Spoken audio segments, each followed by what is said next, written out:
सौंदर्य की अनुभूति। किताबों से ज्ञान उपलब्ध होता है। किताबें मनुष्य की अच्छी मित्र हैं।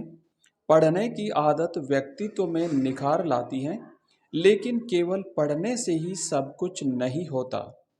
यह अच्छी आदत हो सकती है, पर यदि उस विषय की अनुभूति करनी हो तो चिंतन भी करना पड़ेगा और थोड़ा अपने भीतर गहरा उतरना भी पड़ेगा। रविंद्रनाथ टैगोर एक बार सौंदर्य शास्त्र पर एक पुस्तक पढ़ रहे थे। बहुत ध्यान से पढ़ते हुए वे यह जानना चाहते थे कि सौंदर्य क्या है। आधी रात से ऊपर का समय हो गया था। पूर्णिमा की रात थी।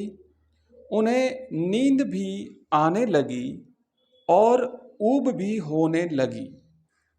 वे समझ नहीं पा रहे थे कि सौंदर्य क्या है।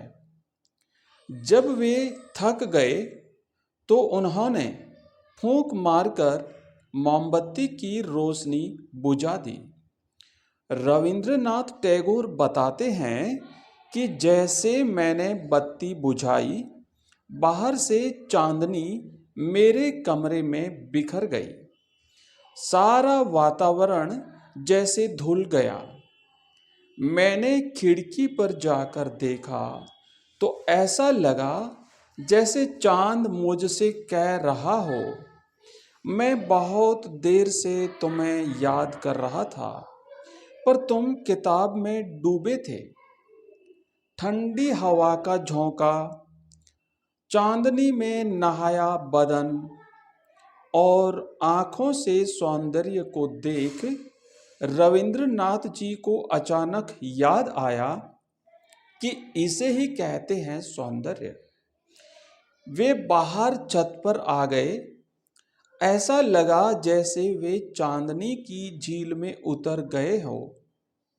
तब उन्हें समझ में आया कि शब्द तो माध्यम है, जाना अनुभव की ओर ही पड़ेगा। केवल शब्द पर टिककर अनुभूति नहीं हो सकती। इसलिए यात्रा के आरंभ में शब्द आवश्यक हैं, पर शब्द अंत नहीं हो सकते। अंत में अनुभव ही काम आएगा और यही सिद्धांत जीवन के हर क्षेत्र में लागू होता है। इसी प्रकार के और प्रेरक प्रसंग सुनने के लिए आप हमारे चैनल को सब्सक्राइब कीजिए। आपका बहुत बहुत धन्यवाद।